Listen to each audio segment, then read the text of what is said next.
Tetapi SMA ini saya bingung mau cari tahu di mana, ya kan? Tetapi ada teman saya, ya, kebetulan sama-sama guru. Saya akhirnya saya tahu informasi pada saat itu. Oh, ternyata Ibu Andri ini yang dapat beasiswa yang ke Australia pada saat itu. Di situ saya jadi wah, ternyata luar biasa ini CGP saya ini. Kenapa? Makanya saya sampaikan sama beliau pada saat itu, kenapa tidak ambil langsung pengajar praktik? Karena modalnya itu sudah luar biasa. Sampai saya merasa minder, wah, dia ini sudah internasional, kita masih nasional, bahkan masih lokal, kita punya pengetahuan ini. Tetapi dalam hal ini saya sampaikan sama beliau bahwa saya di sini hanya sebagai pendamping. Yang namanya pendamping itu, ya, tahu kan namanya pendamping hidup, ya, pasangan hidup, ya, tidak ada yang menggurui, tapi saling mengisi. Yang namanya pendamping itu kita saling mengisi, antara suami dan istri kan saling mengisi, ya. Apa yang beliau tahu dia sampaikan ke kami, apa yang kami tahu kami sampaikan. Itulah tugas saya sebagai selaku pendamping, ya. Jadi tidak dalam artian kami menggurui, jadi kami sama-sama belajar. Ya, itu tugasnya saya sebagai seorang pengajar praktik, dalam hal ini pendamping Ibu Andri selama beliau menjalani yang namanya diklat calon guru penggerak. Dan makanya saya sampaikan kenapa lambat sekali ini, karena ini salah satu tugas yang harus beliau masukkan dan upload di LMS. Dia bilang mungkin kegiatan, karena ini CGP yang paling terakhir melakukan diseminasinya. Semua sudah selesai, tapi lebih baik terlambat daripada tidak sama sekali, ya. Jadi saya ucapkan selamat Ibu Andri, dan saya selalu komunikasi sama fasilitator bahwa progres CGP yang paling bagus, yang paling aktif itu adalah Ibu Andri. Tepuk tangan dulu.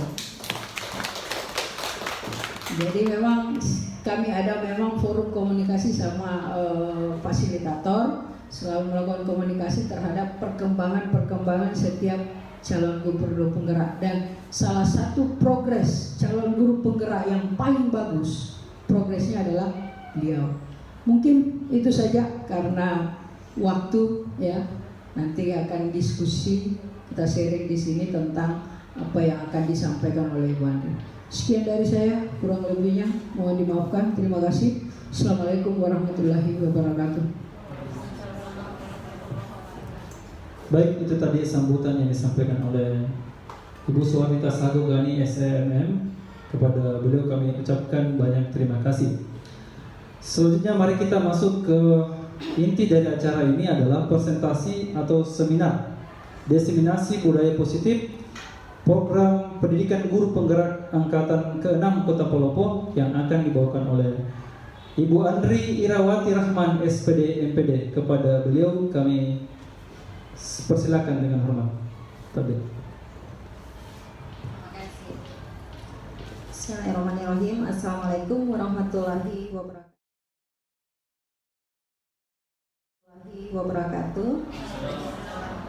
Ya, alhamdulillah, bersyukur kita panjatkan kehadirat Allah Subhanahu wa taala karena pada kesempatan ini kita bisa hadir di tempat ini dalam keadaan sehat walafiat.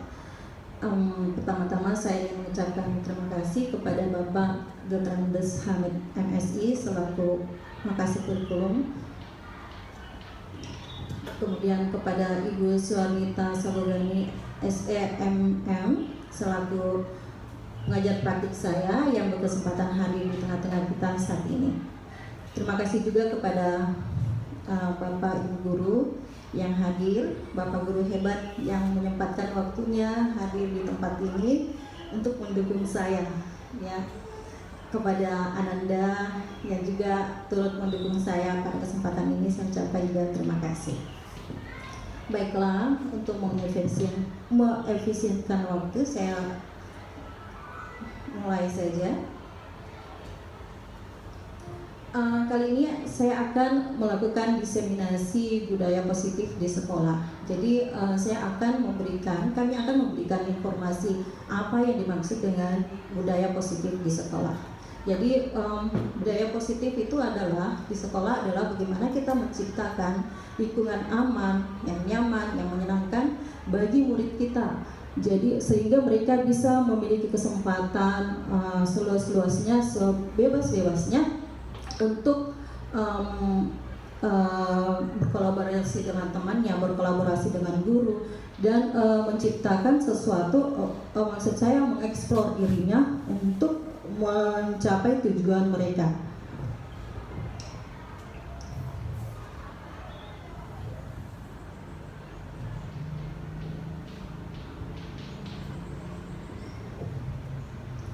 Sebelum saya mulai masuk ke materi, saya mau perkenalkan dulu wanita-wanita hebat yang ada di slide saya. Yang pertama adalah Ibu Astuti Aziz, MED, PhD. Beliau adalah fasilitator saya dari Badan Pengembangan Sumber Daya Manusia. Beliau juga adalah Widya Suara dari Balai Besar Guru Penggerak. Kemudian yang kedua adalah wanita cantik yang ada di sebelah kanan saya, Ibu Suwanita Sagogani, SEMM. Beliau adalah pengajar praktik sekaligus sebagai kepala sekolah dari SMP Negeri 2 Palopo. Yang ketiga adalah saya sendiri.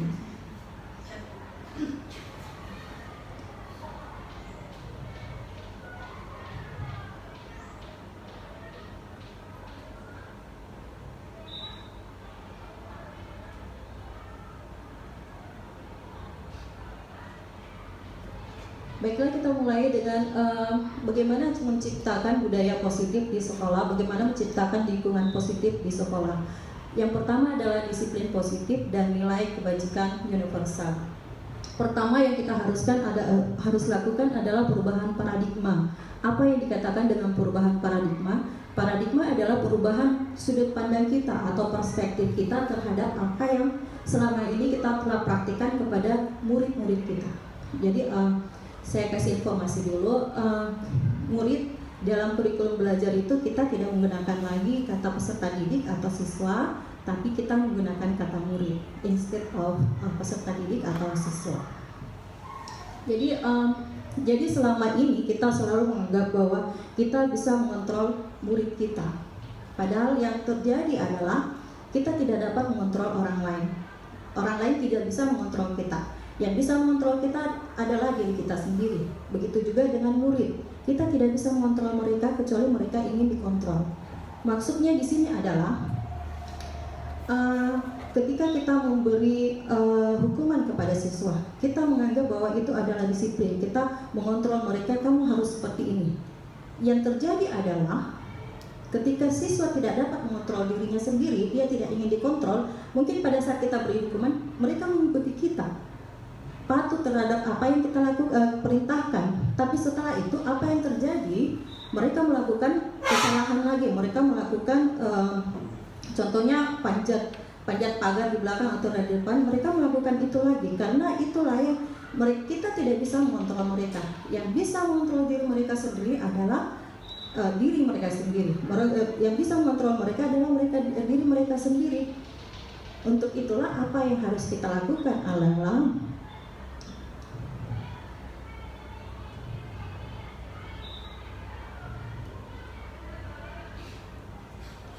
kita harus memberi atau menuntun mereka agar mereka memiliki disiplin. Apa yang dimaksud disiplin atau tujuan disiplin yaitu adalah menanamkan motivasi intrinsik atau motivasi internal pada murid untuk menjadi orang yang mereka inginkan dan menghargai diri sendiri dengan nilai-nilai yang mereka percaya.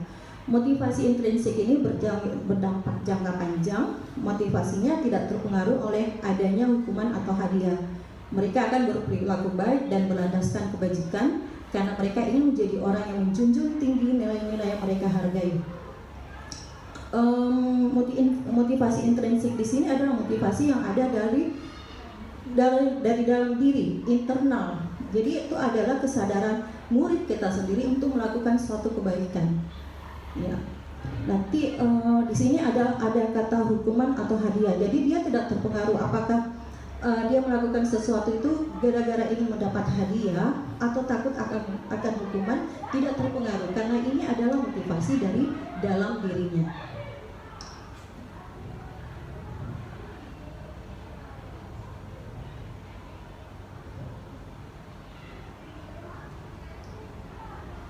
Kemudian disiplin menurut Ki Hajar Dewantara adalah menciptakan murid yang merdeka. Syarat utamanya adalah harus ada disiplin yang kuat.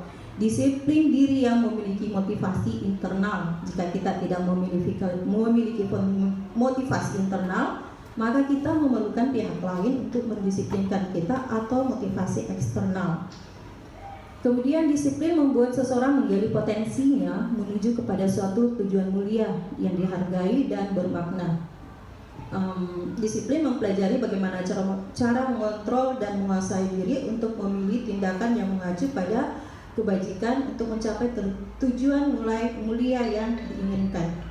Ya, kita sering mendengar bahwa kurikulum merdeka adalah kita memerdekakan murid. Mungkin selama ini ada yang salah perspektif, apa itu merdeka? Mungkin ada yang baik guru maupun murid berpendapat bahwa ya kita sekarang kan kurikulum merdeka, jadi kita merdeka, kita bebas. Padahal makna merdeka di sini adalah bagaimana kita mengajar dan menuntun murid, kemudian mereka murid ini mencapai kecakapannya, mencapai kebahagiaan setinggi-tingginya baik sebagai manusia maupun sebagai anggota masyarakat. Jadi merdeka di sini adalah ketika mereka dapat berdiri sendiri dengan kaki mereka sendiri, dengan kualitas yang mereka miliki, dengan kompetensi yang mereka miliki. Jadi mereka tidak tergantung lagi pada orang lain. Itulah yang disebut dengan merdeka.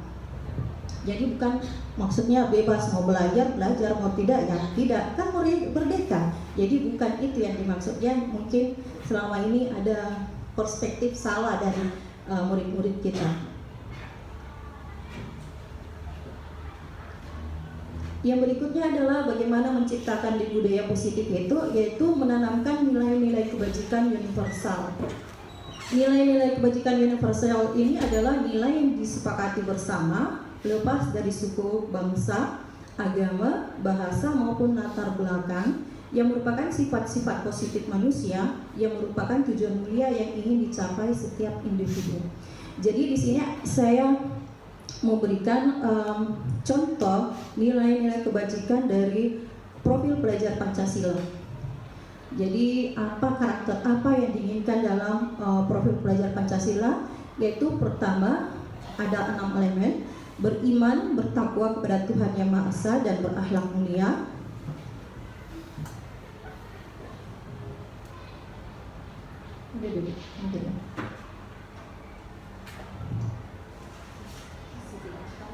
Maaf saya lupa. Beriman, mandiri, kolaboratif, bergotong royong, berkebinekaan global, dan kreatif. Jadi profil-profil itu, karakter-karakter itu diharapkan ada pada pelajar-pelajar kita.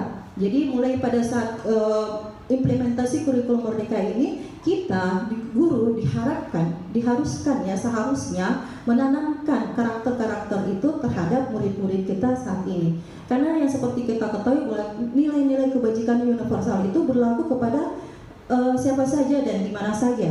Karena yaitu tadi, nilai-nilai ini dibentuk tidak menyalahi aturan agama, tidak menyalahi suku ras, tidak menyinggung suku ras, suku bangsa dan ras. Kemudian itu berlaku secara universal. Jadi tujuan kita sebagai guru yaitu harus menanamkan karakter yang ada di dalam setiap elemen profil pelajar Pancasila ini. Yang berikutnya adalah yang harus kita lakukan untuk mewujudkan budaya positif adalah memberikan teori motivasi, hukuman, penghargaan, dan restitusi. Bagaimana, apa yang dimaksud dengan teori motivasi? Apa yang dimaksud hukuman, penghargaan, dan restitusi dalam hal ini? Motivasi itu ada 3 yang tadi saya sebutkan. Jadi anak atau kita sendiri atau seseorang melakukan sesuatu itu termotivasi karena 3 hal. Yang pertama adalah untuk menghindari ketidaknyamanan atau hukuman. Contohnya yaitu mungkin anak-anak ketika kita beri PR, mereka mengerjakan PR-nya, tapi pada pagi hari atau pada saat pelajaran lain berlangsung mereka baru mengerjakan PR-nya. Itu karena motivasinya dia menghindari hukuman, bukan karena motivasi dari dalam. Dia takut mungkin disuruh berdiri sama gurunya atau disuruh berlari di lapangan basket, akhirnya dia mengerjakan PR-nya. Itu juga pada waktu jam pelajaran lain dan mengambil PR temannya, mencontek PR temannya. Jadi motivasinya itu adalah untuk menghindari ketidaknyamanan atau hukuman. Yang kedua adalah untuk mendapatkan imbalan atau penghargaan. Motivasi di sini itu ketika seseorang melakukan sesuatu karena membutuhkan imbalan atau karena penghargaan atau mau dibilang seperti itu. Jadi motivasinya itu motivasi ekstrinsik, motivasi dari luar. Kemudian yang ketiga adalah motivasi intrinsik. Motivasi ini yaitu murid atau seseorang itu menginginkan dirinya, menghargai diri sendiri dan dengan nilai-nilai yang mereka percaya. Jadi motivasi intrinsik atau internal ini memang dari dalam diri. Motivasi yang terjadi, yang ada dari dalam diri, bagaimana seseorang ingin mengembangkan dirinya, menghargai dirinya, mengembangkan kualitas dirinya, kompetensinya. Jadi banyak yang kita lihat mungkin dari kelas-kelas yang kayak IPA 1 ya, IPA 1, 12 IPA 1, 11 IPA 1, 10 IPA 1. Motivasi ini banyak kita lihat pada siswa-siswa kita, murid-murid kita pada kelas-kelas tersebut. Jadi ketika mereka mengerjakan tugas, mereka sadar bahwa ini adalah tugas saya, kewajiban saya. Saya harus melakukannya karena ketika saya melakukannya itu untuk kebaikan diri saya sendiri. Bagaimana menanamkan disiplin kepada diri saya sendiri, yaitu dengan salah satu caranya adalah melakukan tugas-tugas yang diberikan oleh guru. Tidak datang terlambat ke sekolah, menghargai sesama, menghormati guru. Itu semuanya motivasi yang ada dari dalam diri, karena mereka berpendapat bahwa saya melakukan ini untuk diri saya sendiri, untuk masa depan saya, untuk kualitas diri saya. Itu yang disebut dengan motivasi intrinsik atau internal.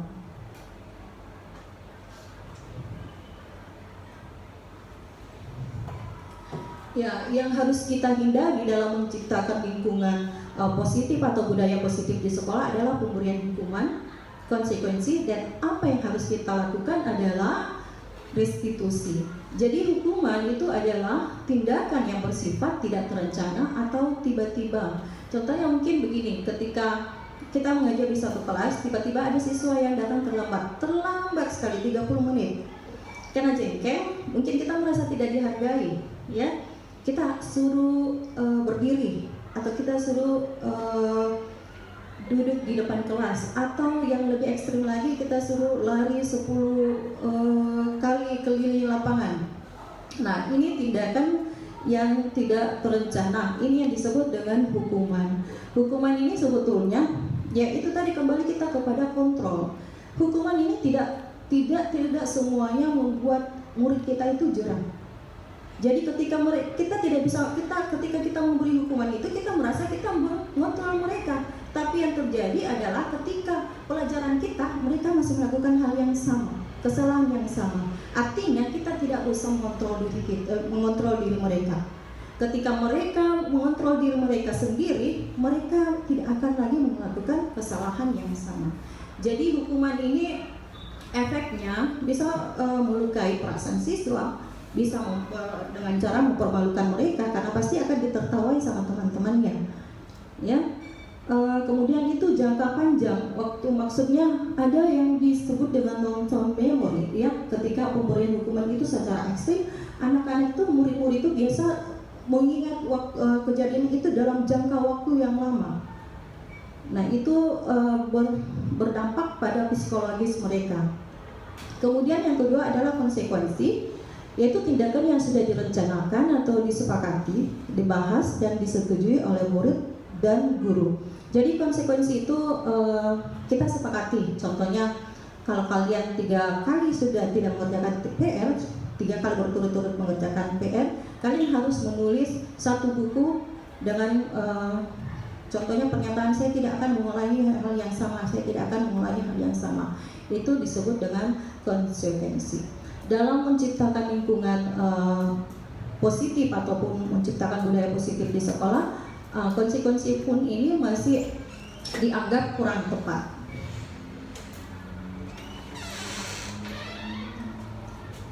Apa yang paling tepat dalam menciptakan lingkungan positif atau budaya positif adalah yaitu restitusi. Restitusi ini adalah proses menciptakan kondisi bagi guru untuk menyadari kesalahannya, kemudian memperbaiki kesalahan mereka. Jadi kita memberi ruang dan waktu kepada siswa untuk menyadari bahwa mereka salah, kemudian menyadari kesalahan itu, memperbaiki kesalahannya, sehingga mereka bisa kembali pada kelompok mereka dengan karakter yang lebih kuat. Untuk lebih detailnya nanti ada bagian restitusi. Saya lanjut dulu.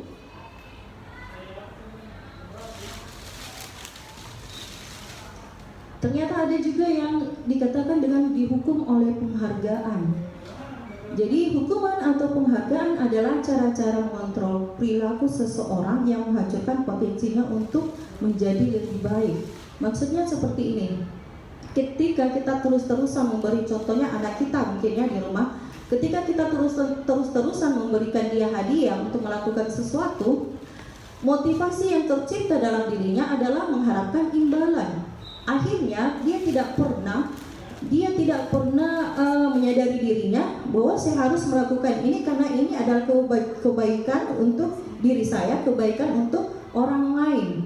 Jadi ini menghancurkan potensi anak atau murid di kemudian hari.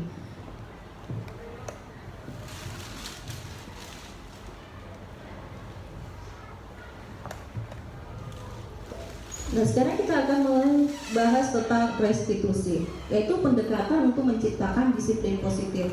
Yang tadi saya sudah jelaskan bahwa restitusi adalah memberikan waktu dan ruang kepada siswa, kepada murid, kepada anak kita sendiri, bagaimana mereka menyadari kesalahannya, memperbaiki, kemudian kembali kepada kelompoknya dengan karakter yang lebih kuat. Selain itu, restitusi juga adalah proses kolaboratif yang mengajarkan murid untuk mencari solusi untuk masalah dan membantu murid berpikir tentang orang seperti apa yang mereka inginkan dan bagaimana mereka nantinya di kemudian hari. Ini dikemukakan oleh Charles Gossan yang melalui beberapa penelitian.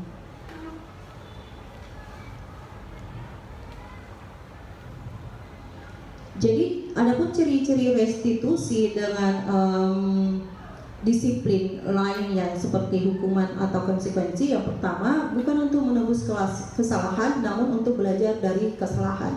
Jadi, restitusi itu seperti ini, ketika seseorang melakukan kesalahan, kemudian dia, kamu harus menebus kesalahanmu. Contohnya dia mengambil uang, kamu harus kembalikan uangnya, kamu harus meminta maaf. Tetapi sebetulnya bukan seperti itu yang kita inginkan. Kita inginkan bahwa murid kita itu menyadari kesalahannya, kemudian mengakuinya, kemudian ingin memperbaiki kesalahannya dan tidak mengulangi kesalahannya lagi di waktu yang akan datang. Kemudian yang kedua adalah memperbaiki hubungan. Jadi ketika dia melakukan suatu kesalahan kepada orang lain dan kita melakukan restitusi ini, jadi ada masa atau ada apa ya namanya? Kita memberi kesempatan kepada murid yang bermasalah dengan orang lain untuk memperbaiki hubungannya. Jadi setelah menyadari, kemudian memperbaiki, kemudian dia tidak akan ulang kembali. Jadi hubungan dengan seseorang yang dia telah lukai itu bisa lebih baik. Kemudian restitusi juga ini bukan adalah tawaran dan bukan paksaan. Restitusi juga menuntun untuk melihat lebih dalam lagi, mencari kebutuhan dasar yang mendasari tindakan. Yang kebutuhan dasar nanti kita akan bahas apa yang dimaksud dengan kebutuhan dasar. Restitusi adalah cara yang paling baik, fokus pada karakter bukan pada tindakan. dan fokus pada solusi. Kemudian mengembalikan murid yang berbuat salah pada kelompoknya. Jadi yang dimaksud di sini adalah ketika dia sudah mengakui kesalahannya, memperbaiki, kemudian dia berjanji bahwa saya tidak akan melakukan kesalahan tersebut. Jadi yang kita inginkan di sini adalah karakternya, pembentukan karakter, bukan tindakan. Kita harus menghukumnya karena dia telah berbuat salah seperti ini. Bukan itu yang dimaksud dengan restitusi. Tapi bagaimana kita mengembalikan, menuntun karakternya supaya lebih baik lagi. Jadi dia tidak akan mengulangi kesalahannya di waktu yang akan datang. Kemudian ketika dia kembali pada kelompoknya, ada karakter di situ. Saya berjanji saya tidak akan mengulangi kesalahan saya. Seperti itu, jadi karakternya sudah terbentuk. Dia tidak akan mengulangi lagi kesalahannya.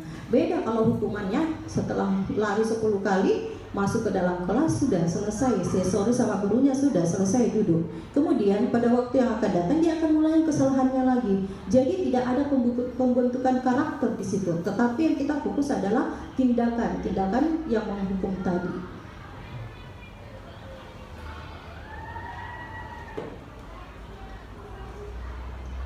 Nah, apa yang menjadi yang harus diperhatikan dalam restitusi ini?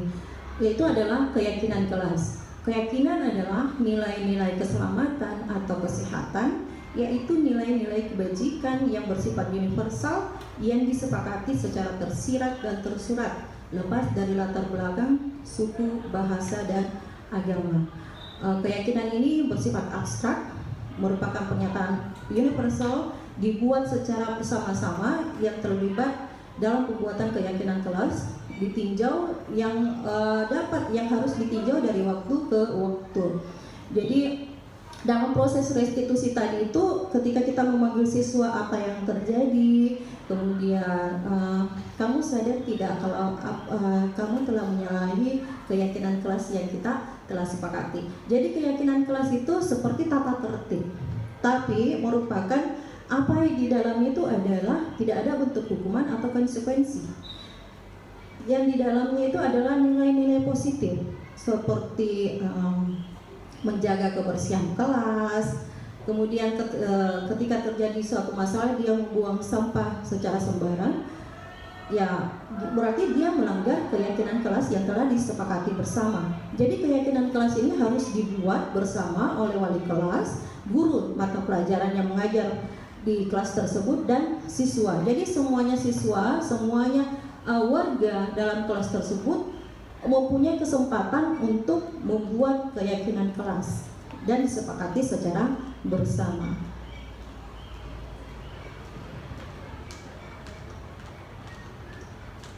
Nah, tadi ada ya bagaimana memenuhi kebutuhan dasar manusia. Jadi kebutuhan dasar manusia itu ada 6. Yang pertama adalah kebutuhan fisiologis atau kebutuhan bertahan hidup. Contohnya mungkin makan, minum, ya seperti itu. Kemudian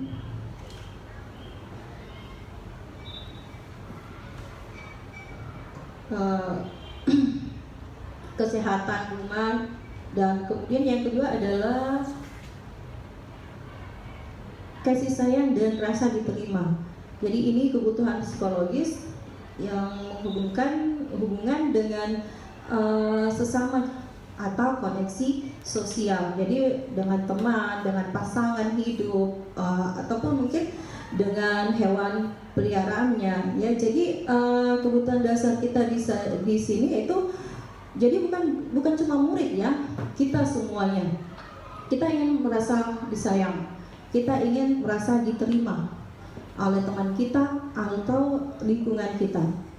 Kemudian kebutuhan yang ketiga adalah kebebasan.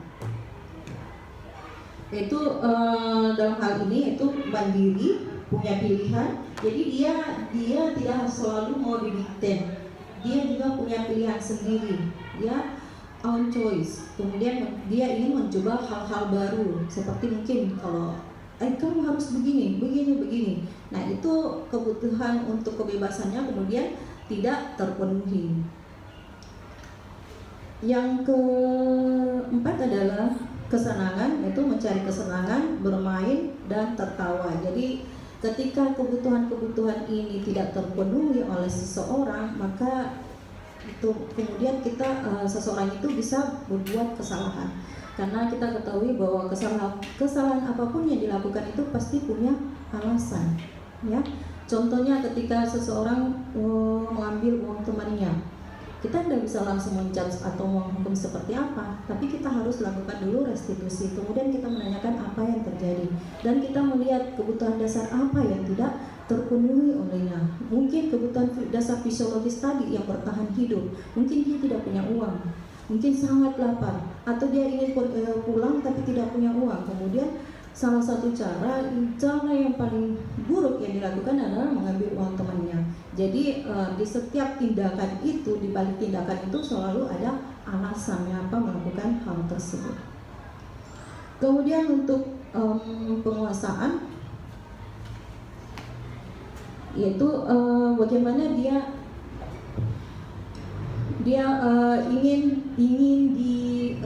maksudnya saya ingin mencapai tujuan saya ingin menjadi dokter, jadi dia mengontrol dirinya sendiri, menguasai dirinya sendiri, kemudian dia dihargai, dilihat oleh orang, ya, seperti itu. Jadi kebutuhan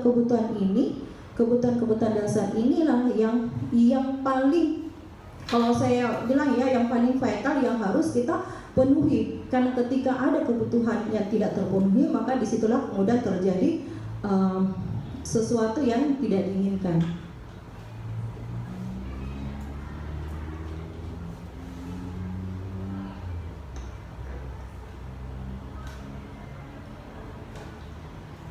Ini adalah 5 posisi kontrol.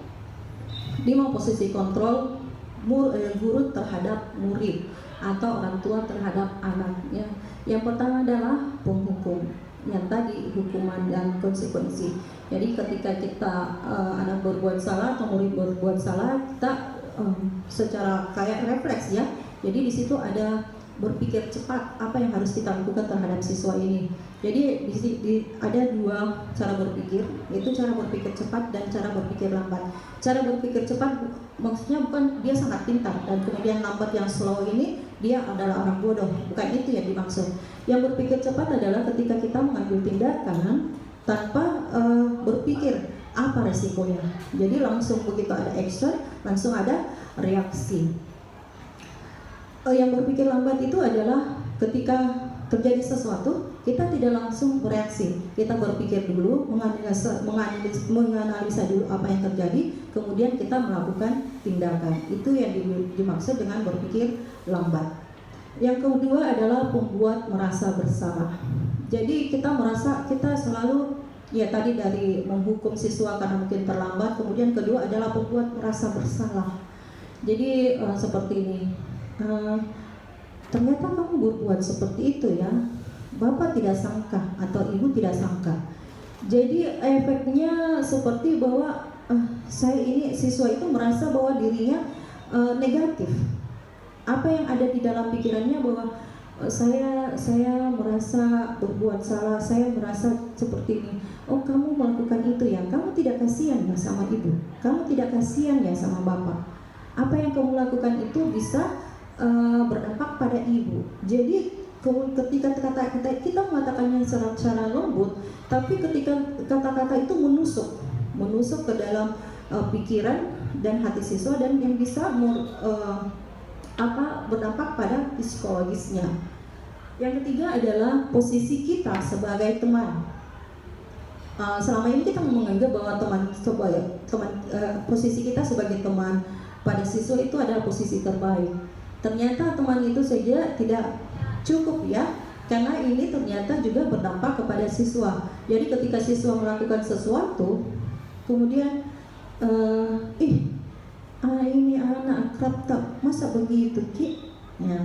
Jadi ada gap yang tetap membuat kita seakrab apapun kita sama siswa tetap, dan kita menganggap posisi kita di sini adalah sebagai teman, tetap ada gap antara kita dan siswa, murid. Dan ketika mereka berbuat salah, kita mengatakan hal tersebut, dan itu juga berdampak pada psikologis mereka. Kemudian bisa saja murid kita berkata begini, saya kira berteman jeki bu, saya kira berteman jeki pak, nah akrab jeki selama ini. Nah, jadi hal-hal tersebut ternyata posisi kita sebagai teman pada siswa itu juga kurang tepat. Kemudian yang keempat adalah pemantau. Pemantau ini yaitu memberikan hukuman dan konsekuensi dan melihat apakah siswa atau murid ini melakukan atau melanggar, mematuhi peraturan atau melanggar peraturan. Yang posisi yang paling diharapkan ada pada guru adalah manajer. Jadi posisi manajer itu yang dia perhatikan adalah restitusi tadi. Jadi ketika siswa melakukan kesalahan, dia tidak langsung memberi hukuman, tidak memberi konsekuensi, menerapkan konsekuensi, tidak menjadi pembuat merasa bersalah, menjadi teman atau pemantau, tetapi dia menjadi manajer dan mengimplementasikan restitusi tadi.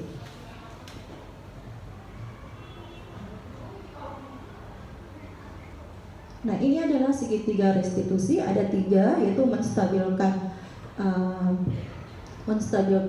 identitas, validasi tindakan yang salah, dan menanyakan keyakinan. Jadi ketika siswa berbuat salah, kita panggil mereka, kita bicara baik-baik, kemudian kita bertanya apa yang terjadi. Kemudian ketika mereka berbicara, begini Pak, ini Pak. Kemudian pada langkah berikutnya adalah validasi tindakan yang salah. Kita tidak kemudian menjawab, nah memang kau itu banyak, memang laporanmu seperti itu memang setiap hari. Bukan cuma dari satu guru lain juga, temanmu juga komplain tentang kamu. Kita tidak melakukan hal tersebut. Tapi apa yang kita lakukan adalah, baiklah, semua orang pasti pernah berbuat salah, dan itu wajar. Nah, itu adalah validasi tindakan yang salah. Yang ketiga, apa yang kita lakukan adalah menanyakan keyakinan.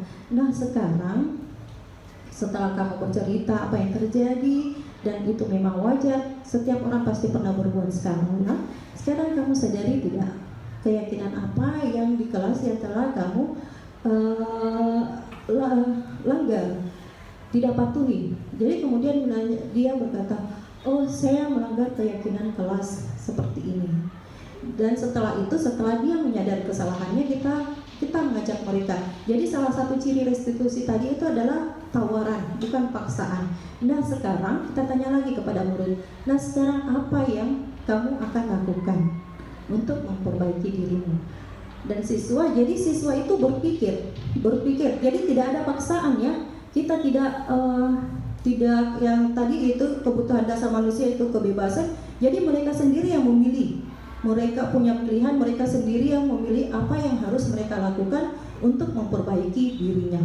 Itulah yang disebut dengan menanyakan keyakinan. Setelah itu mereka memperbaikinya, dan segitiga restitusi ini sudah diimplementasikan secara baik, dan mereka kembali ke kelasnya dengan karakter yang lebih kuat. Jadi maksudnya karakternya itu sudah terbentuk. Jadi dia sudah mengontrol dirinya. Dia bisa mengontrol dirinya sendiri dengan menciptakan karakter yang baru yang tidak akan mengulangi kesalahannya, dan kembali ke temannya atau ke kelompoknya dengan menjadi anak yang punya karakter yang lebih kuat. Jadi itulah mengapa segitiga restitusi ini seharusnya diwajibkan, kalau bisa ya, diwajibkan diterapkan atau diimplementasikan di sekolah. Karena inilah restitusi, inilah implementasi paling tepat untuk menciptakan lingkungan atau budaya positif. Jadi budaya positif itu, lingkungan positif itu adalah bagaimana kita menciptakan karakter-karakter, kebiasaan-kebiasaan yang ada pada sekolah yang kemudian menjadi budaya. Jadi budaya itu adalah sesuatu yang dilakukan secara terus-menerus.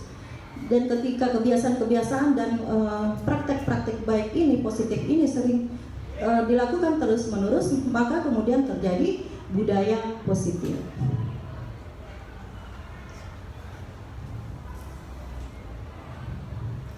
Ya, saya kira cukup penyampaian saya untuk diseminasi budaya positif di sekolah kali ini. Atas perhatiannya, saya minta maaf karena mungkin penjelasannya kurang lengkap. kurang detail. Jadi saya juga memberi sengaja tidak didetailkan supaya mungkin ada gap ya di situ. Saya kurang mengerti tentang ini. Jadi bisa ditanyakan. Ya, sekali lagi terima kasih atas perhatiannya. Kata wabillahi taufiq wal hidayah. Wassalamualaikum warahmatullahi wabarakatuh. Saya kembalikan ke moderator.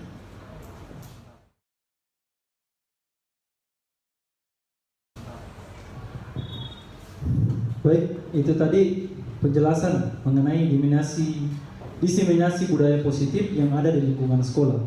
Kita tahu tadi bahwa budaya positif ini munculnya ada di lingkungan sekolah dan bagaimana menciptakan budaya positif itu yang ada di peserta didik melalui peran kita sebagai guru. Melalui pengantar tadi yang disampaikan oleh selaku pemateri Ibu Andri Irawati Rahman SPD MPD, mungkin ada Bapak Ibu guru yang ada hal yang ingin ditanyakan, saya persilakan. Ya, silakan Bu.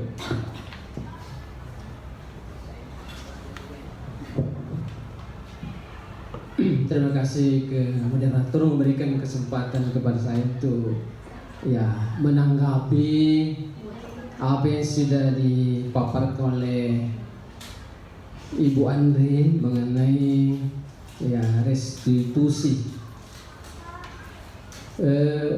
Sebenarnya kalau diperhatikan ini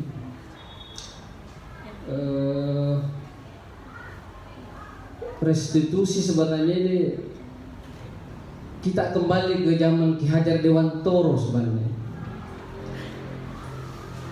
Ki Hajar Dewantoro sekolah itu dianggap sebagai taman. Bagaimana sekolah itu, tempat belajar itu senyaman mungkin. Nah, ide-ide Ki Hajar Dewantoro ini ada Tuturi Handayani, Ingarso Sutulodo, Imade Mangkarso. Justru ini yang diadopsi oleh negara-negara Eropa seperti Belgia yang sekarang terkenal mutu pendidikannya luar biasa dari segi karakter. Jadi ide gagasan dari Ki Hajar Dewantoro itu justru yang manfaatkan atau mengadopsi itu adalah orang-orang luar negeri. Nah, sekarang kita sudah berapa puluh tahun merdeka, baru kita mau kembali ke Ki Hajar Dewantoro, padahal ya rugi sekali kita sebenarnya. Teori-teori yang dikemukakan seperti ini segi restitusi kan diambil dari teorinya William. Ya. Nah, kalau diperhatikan ya lebih duluan lahir Ki Hajar Dewantoro daripada ini.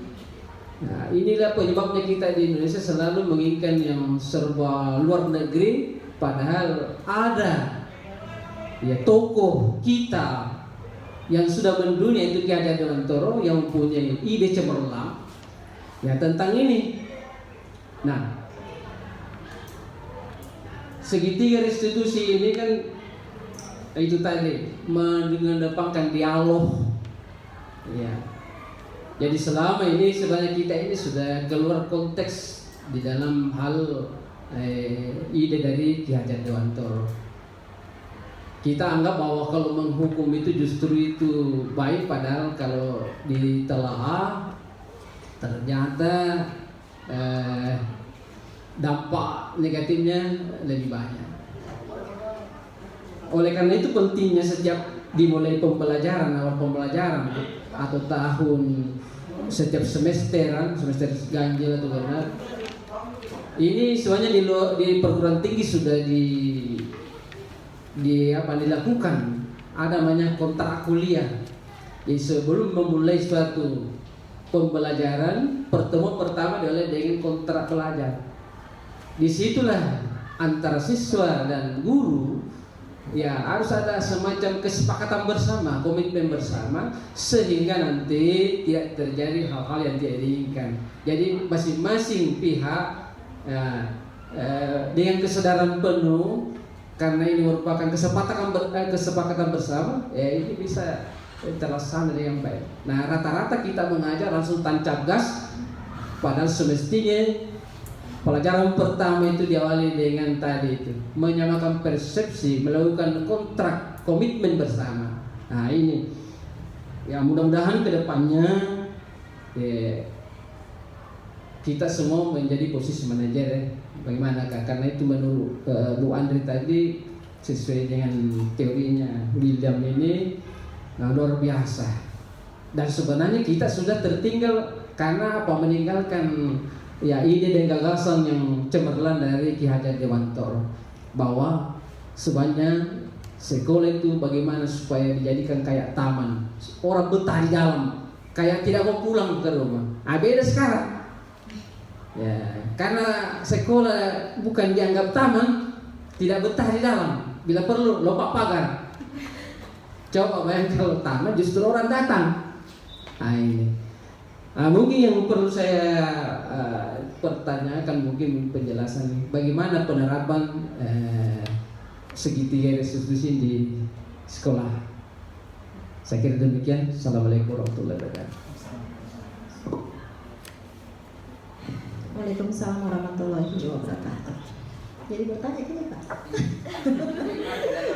Ya, jadi saya kembali tadi dengan apa pemikiran atau fisiologi pendidikan Ki Hajar Dewantara bahwa sekolah itu adalah taman.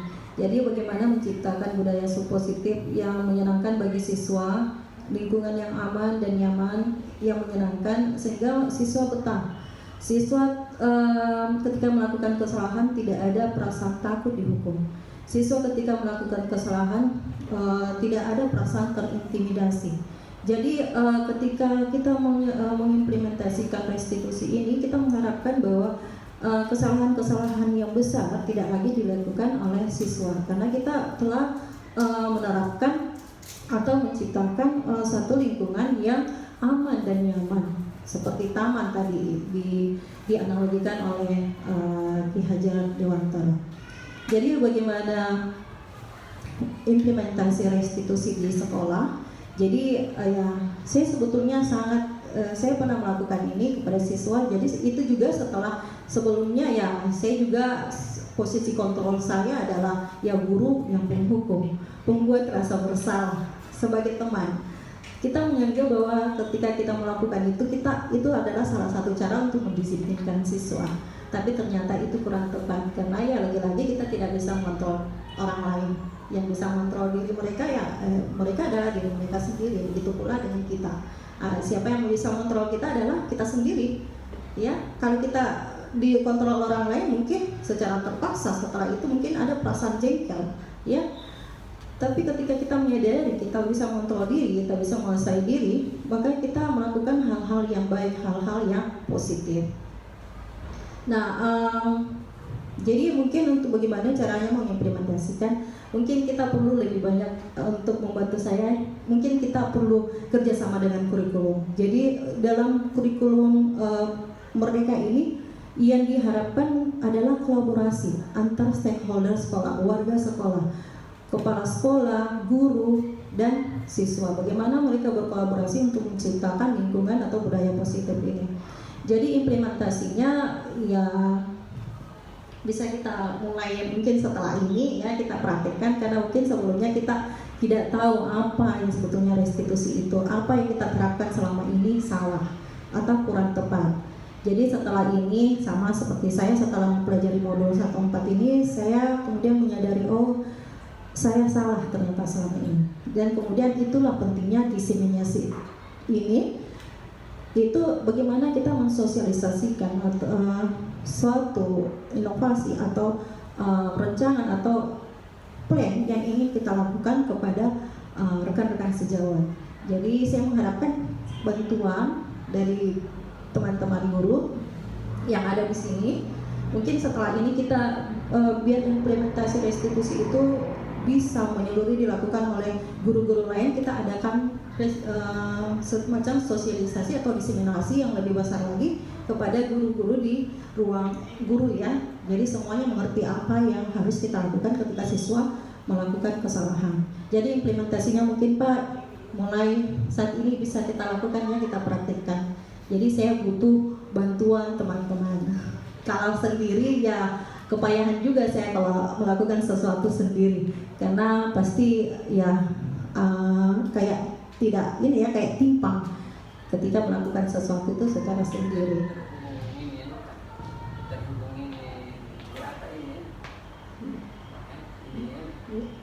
Coba buka itu videonya supaya gambarannya kita dari situ dengan posisi kontrol.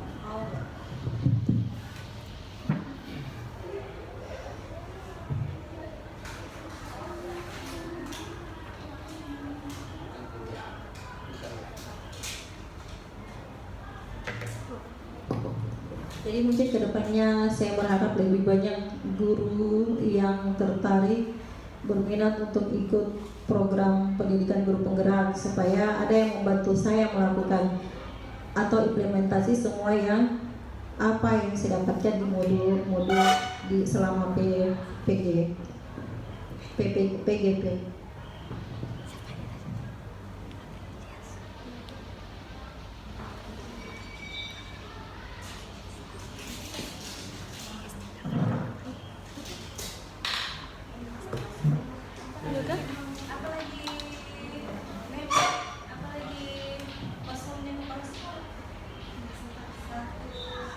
Saya biasa pakai dana sendiri.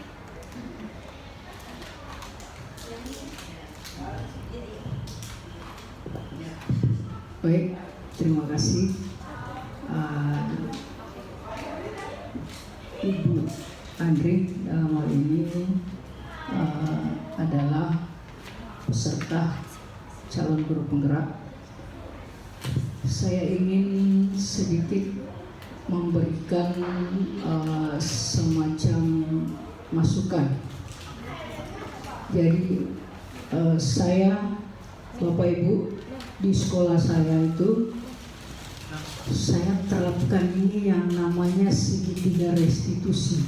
Seperti apa implementasinya, itu ada di guru. Jadi di guru yang melaksanakan. Setiap kali mereka masuk kelas, harus mereka buat kesepakatan kelas. Dalam hal ini keyakinan kelas. Jadi guru itu sebelum mulai guru, anak-anak, hari ini kita akan melakukan pembelajaran. Sebelum kita melakukan pembelajaran, kira-kira supaya pembelajaran kita ini bisa berjalan dengan baik, apa yang perlu kita sepakati? Misalnya pertama kita sepakat, siswa hanya boleh 2 kali minta izin keluar dari kelas, ya kan? Kemudian misalnya, ya, sama-sama kita menjaga kebersihan lingkungan kelas selama pembelajaran berlangsung. Jadi hal-hal kecil saja kita sepakati, hal-hal kecil, dan itu akan setelah itu kalau semua guru melakukan hal itu akan berdampak ke komunitas sekolah itu. Jadi mulai dari guru dulu. Tidak bisa kita langsung masuk ke implementasi sekolah. Susah. Mengatur ratusan siswa itu susah. Mulai dari kelas. Jadi kalau semua guru punya sistem penerapan segitiga restitusi buat keyakinan kelas, setelah berjalan kita evaluasi. Tadi saya buat keyakinan masih ada 1-2 orang yang melakukan kesalahan. Evaluasi lagi, kira-kira kedepannya untuk membuat keyakinan kelas supaya tidak terjadi kesalahan, apa yang saya lakukan lagi. Itu namanya segitiga. Kita buat keyakinan, kemudian baru dilakukan ke atas lagi apa hal-hal tantangan yang kita hadapi selama menjalankan keyakinan kelas. Jadi mulai dari kita dulu, gurunya dulu. Tidak bisa langsung ke wakase, gurunya dulu. Yang bisa perintahkan itu kepala sekolah, dan mungkin Bu Andri, ya. Seperti itu tambahan dari saya. Terima kasih. Ya, terima kasih Ibu Sarnita. Kita lihat dulu ini 5 posisi kontrol tentang apa yang harus kita lakukan. Ini adalah implementasi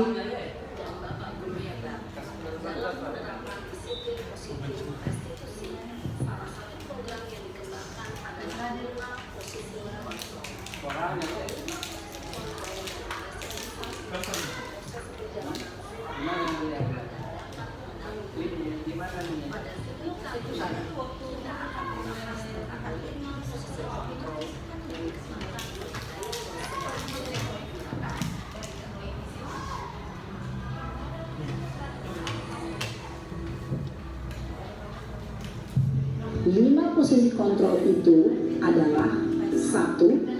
Posisi penghukum, 2. Posisi pembuat merasa bersalah, 3. Posisi teman, 4. Posisi pemantau atau monitor, dan 5. Posisi manajer.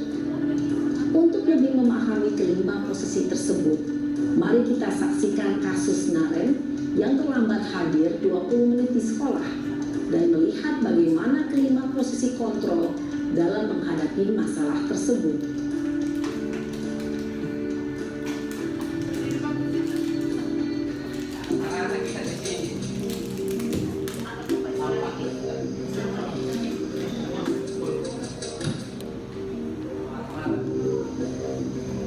Naren,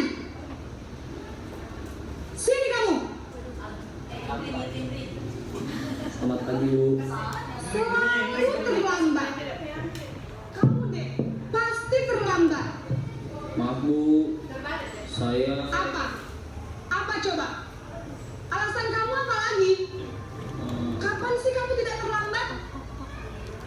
Malas sekali ya kamu jadi anak. saya Dasar pemalas. Gak kapok-kapok sih kamu. Sudah berapa kali terlambat? Sana, kamu keliling lapangan basket 2 kali. kenapa saya harus ke lapangan basket, Bu? Kenapa? Kamu melawan ibu. Berani-beraninya jawab. Sudah terlambat, masih berani jawab pula. Sekarang, keliling lapangan basket 5 kali sekalian. Biar kapok. Cepat. Pergi sana ke lapangan basket. Posisi penghukum biasanya berbicara dengan nada tinggi, menghardik, menunjuk-nunjuk, menyakiti, dan menyindir. Hukuman bisa berupa fisik maupun psikis. Ibu dan bapak guru hebat. Dampak yang terjadi pada murid ketika guru berada pada posisi penghukum adalah murid cenderung akan memberontak, bahkan menyimpan dendam.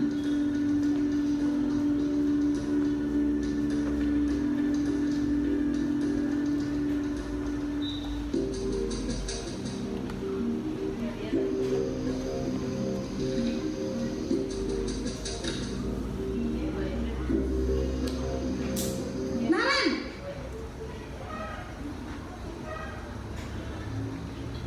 Selamat pagi, Bu. Naren. Kamu kenapa terlambat lagi, nak? Ya Tuhan, Naren. Kamu senang ya bikin ibu susah ya? Kalau kamu terlambat lagi, nanti ibu yang ditegur bapak kepala sekolah, nak. Disangka ibu tidak bisa membina kamu. Duh, gimana ini? Maaf, Bu. Duh, Gusti Naren. Kamu suka ya kalau ibu ditegur bapak kepala sekolah? Terus, sekarang ibu harus tulis apa ini di buku absen? Ini kamu sudah sering terlambat loh. Ibu harus apa coba? Maaf, Bu. Maaf sekali. Ya sudah, lain kali jangan bikin ibu susah lagi ya nak ya. Ibu tidak akan kuat lagi kalau kamu begini terus. Bisa jantungan kalau ibu ditegur bapak kepala sekolah. Sana cepat ke kelas. Maaf ya, Bu. Maaf sekali. Posisi pembuat rasa bersalah berbicara dengan nada tenang, cenderung lembut. Namun kata-kata yang diutarakan membuat murid merasa menjadi orang yang gagal, memandang buruk dirinya sendiri, merasa tidak berharga, dan tidak sanggup membahagiakan orang lain. Ketika guru mengambil posisi pembuat rasa bersalah, murid akan menganggap dirinya yang bersalah dan ia akan menyimpan emosi negatif tersebut di dalam dirinya.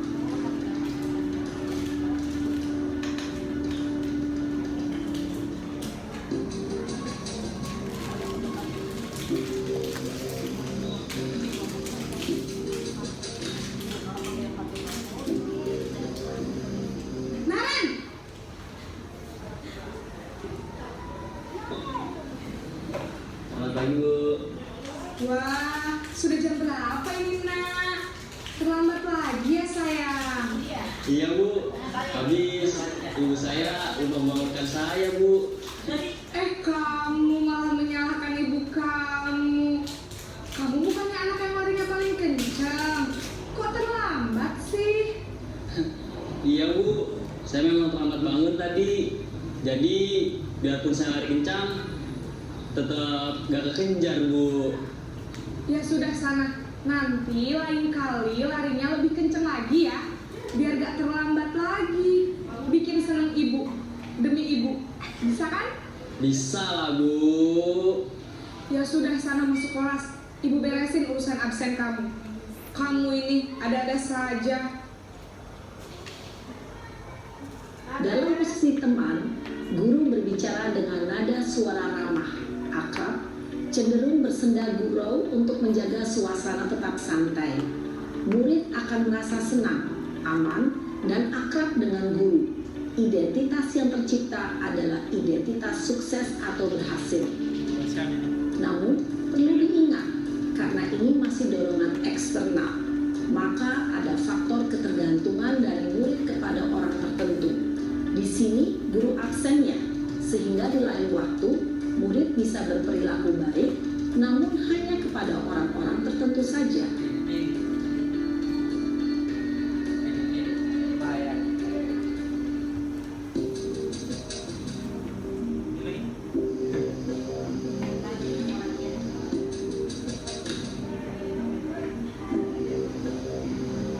Naren!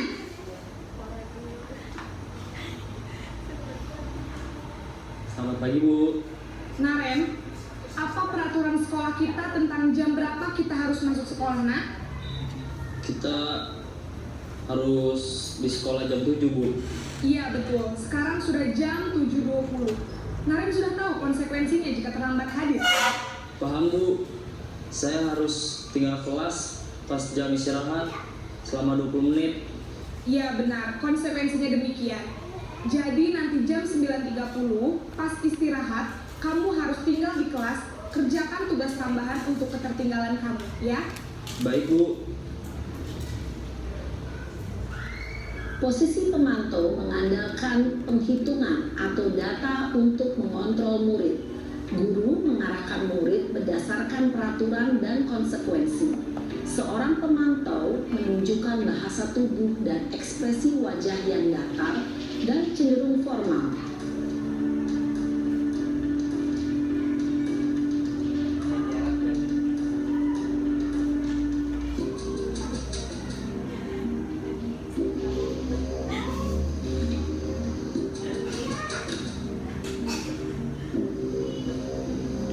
Naren!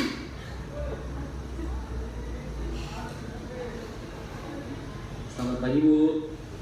Selamat pagi, Naren. Maaf Bu, saya terlambat. Iya, sekolah masuknya jam 7, sekarang sudah jam 7.20. Jadi sekarang bagaimana ini, Naren? Maaf Bu, saya lupa setel alarm saya semalam. Baiklah, menurut kamu, keyakinan sekolah yang mana yang perlu kamu tingkatkan? Menghargai diri sendiri dan orang lain mungkin ya Bu. Setuju. Jadi, apakah Naren meyakini prinsip saling menghormati tersebut? Iya Bu, saya meyakininya. Apakah Naren bersedia memperbaiki masalah keterlambatan ini? Bersedia Bu. Bagaimana kamu akan perbaiki masalah keterlambatan ini? Saya akan coba untuk tidak lupa menyetel alarm saya Bu. Baik, kalau Naren lupa menyetel alarm di rumah, ada orang yang kira-kira bisa bantu mengingatkan tidak? Ada Bu, kakak saya, Kak Emma. Ada lagi selain Kak Emma? Selain Kak Emma, ada ibu saya. Baik, jadi yang mengingatkan Naren adalah Kak Emma dan ibu kamu ya? Kira-kira akan mulai start alarm kapan nih, Naren? Setelah pulang sekolah, akan segera saya lakukan. Baik, jadi Naren akan setel alarm untuk bangun besok pagi dan akan diingatkan oleh kakak dan ibunda Naren ya. Ada lagi yang mungkin perlu dilakukan, Naren, agar tidak terlambat bangun lagi? Tidak ada Bu. Baik, Naren, terima kasih untuk kerjasama kamu. Sekarang kamu perlu kembali ke kelas untuk belajar. Baik Bu, terima kasih. Posisi manajer adalah posisi kontrol yang disarankan untuk membimbing murid memiliki sikap disiplin yang positif, yaitu murid yang mandiri, bertanggung jawab, dan dapat memecahkan masalah.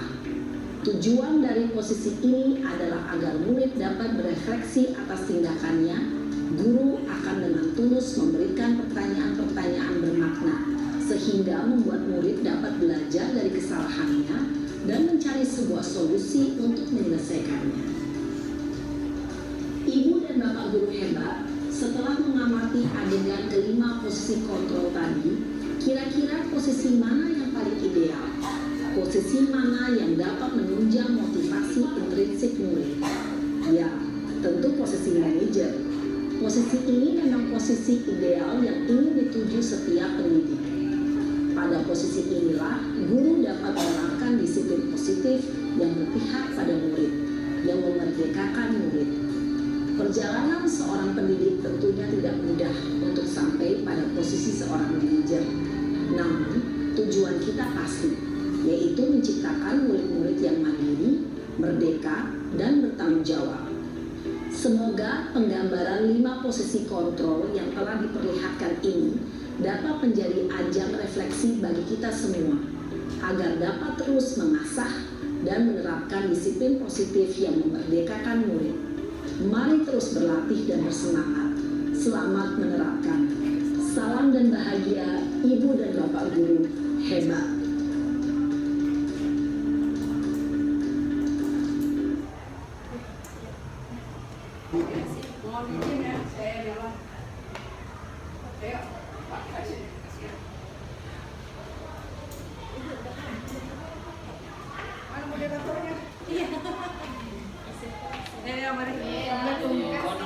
Jangan kita ambil ini, bukan satu lagi